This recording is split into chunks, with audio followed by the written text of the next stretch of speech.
perjanjian jual beli Toyota Avanza 13G dengan spesifikasi pelek alloy wheel ring 14, namun realisasinya pelek alloy wheel dan steel wheel ring 14. Jas pengalamanku, logikaku, pikiranku, pemahamanku, keyakinanku, ingatanku, dan analisaku. Pada saat saya melakukan transaksi jual beli mobil Toyota Avanza 13G dengan Auto 2000, dasarnya adalah spesifikasi teknik bahwa mobil Avanza 13G spesifikasi peleknya adalah alloy wheel ring 14, dan untuk Toyota Avanza 13G 13E spesifikasi tekniknya menggunakan pelek steel wheel ring 14 kalau tidak salah, atau 13 mungkin.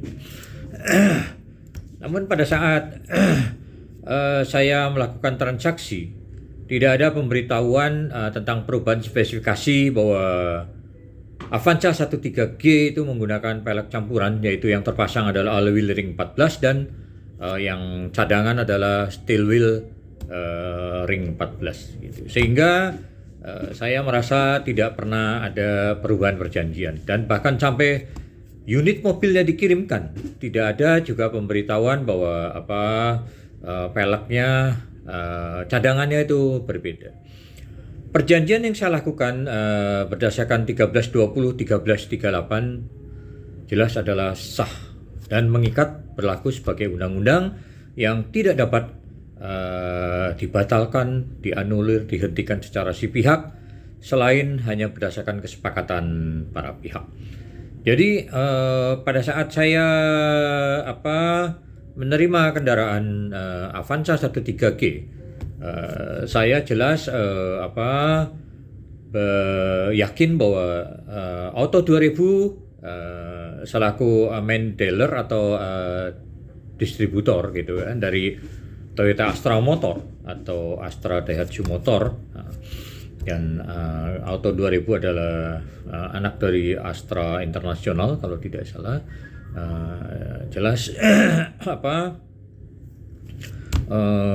harus memenuhi perjanjian dan melaksanakan perjanjian dengan itikat baik sesuai 1320 1338. Secara tidak disangka-sangka saya kemudian mengalami ban kempes, sehingga pagi harinya saya mengganti peleknya, dan ternyata pelek serepnya adalah steel wheel ring 13. Jadi pada saat saya pasang jelas peleknya campuran ya, yang 3 steel wheel alloy wheel, yang 1 dari cadangan adalah steel wheel. Padahal kesepakatannya adalah spesifikasi tekniknya adalah alloy wheel ring 14, dan sampai perjanjian itu terlaksana tidak ada perubahan atau pemberitahuan baik lisan ataupun tertulis.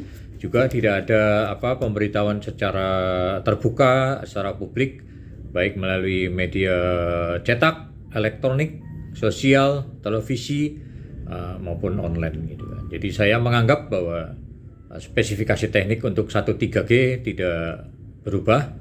Dan yang lebih anehnya lagi, untuk 13E spesifikasi tekniknya juga sama 5-5-nya, yang terpasang adalah steel wheel dan cadangannya juga steel wheel. Jadi kan aneh gitu kan.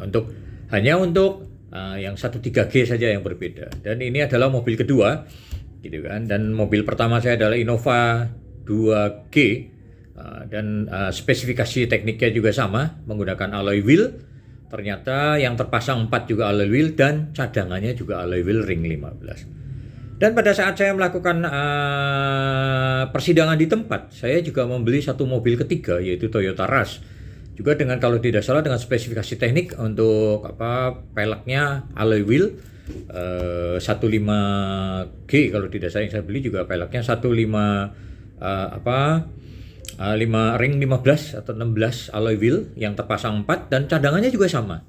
Jadi selama saya membeli 3 mobil ini, hanya 1 Avanza saja yang berbeda spesifikasinya.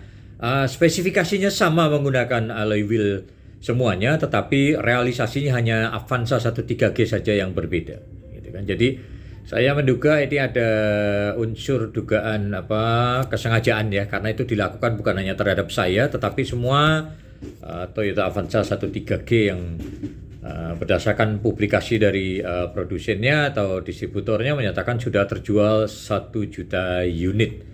Dan setelah saya cek lebih dalam ternyata harga pelek alloy wheel itu 950.000, steel wheel 400.000. Jadi praktis terdapat perbedaan yang cukup signifikan, yaitu satu pelek itu hampir 500.000 nilainya, bro. Jadi kalau 1 juta bisa terdapat dugaan tambahan income dari 1 juta kali 500.000, bayangkan. Dan saya tidak tahu apakah itu juga digunakan sebagai untuk corporate sosial gitu, saya tidak tahu gitu kan. Tetapi sebagai perusahaan yang terkenal yang beretikat baik sudah seharusnya juga melaksanakan perjanjian dengan etikat baik gitu kan. Dan apabila terdapat perbedaan seharusnya juga diberitahukan di awal atau pada saat serah terima gitu kan. Memang yang saya dengar dari beberapa pembeli biasanya itu seller itu pada saat menyerahkan mobilnya adalah menjelaskan tentang semua barang-barangnya, termasuk misalnya dongkrak dan lain-lain, dan pelek cadangannya, dan diturunkan. Jadi kalau sampai kemudian speknya berbeda, pelek cadangannya ternyata steel wheel, dan apabila si buyer diam saja, mungkin itu menjadikan senjata yang dapat diduga dianggap sebagai persetujuan diam-diam. Tapi saya merasa tidak patut ya apabila spesifikasi teknis yang sudah disampaikan dalam brosur media cetak yang disampaikan juga secara terbuka gitu kan, baik oleh produsen langsung Toyota Astra Motor, Astra Daihatsu Motor, dan juga distributor lainnya, tidak mungkin hanya dianulir dengan pemberitahuan pada saat serah terima kendaraan itu pelek cadangannya diturunkan yang berbeda, dan apabila konsumennya diam saja dianggap sebagai persetujuan yang diam-diam. Ya, saya merasa ini sebetulnya satu dugaan pelanggaran perjanjian yang sangat serius ya, dan menurut saya dapat diduga ini juga mens rea untuk mengambil keuntungan secara sepihak, secara tidak sah gitu kan. Dan kalau dilihat dari perbedaan harga peleknya, jelas ada niat jahat untuk bisnis curang ya, dugaan bisnis curang ya, dengan mengambil keuntungan lebih gitu kan, secara sepihak tanpa pemberitahuan kepada bayarnya, baik secara publik maupun kepada bayarnya langsung gitu kan. Dan apabila ini juga dilakukan kepada seluruhnya, saya jelas melihat ini adanya dugaan kesengajaan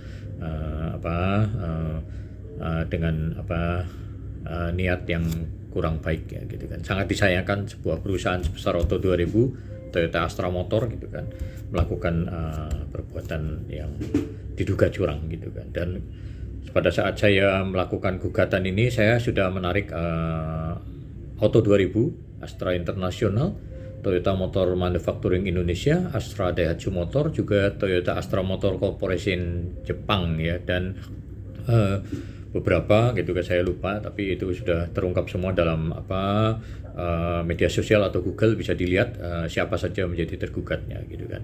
Nah, nanti saya akan analisa secara tersendiri putusan dari majelis tingkat pertama, tingkat kedua, tingkat kasasi, dan sebetulnya saya mau melakukan PK, tetapi saya urungkan niatnya gitu kan. Nanti saya akan analisa secara terpisah. Demikian. Semoga hal ini bermanfaat. Salam happy life, sukses dan sehat selalu dari Aston Hotel Purwokerto. Yes!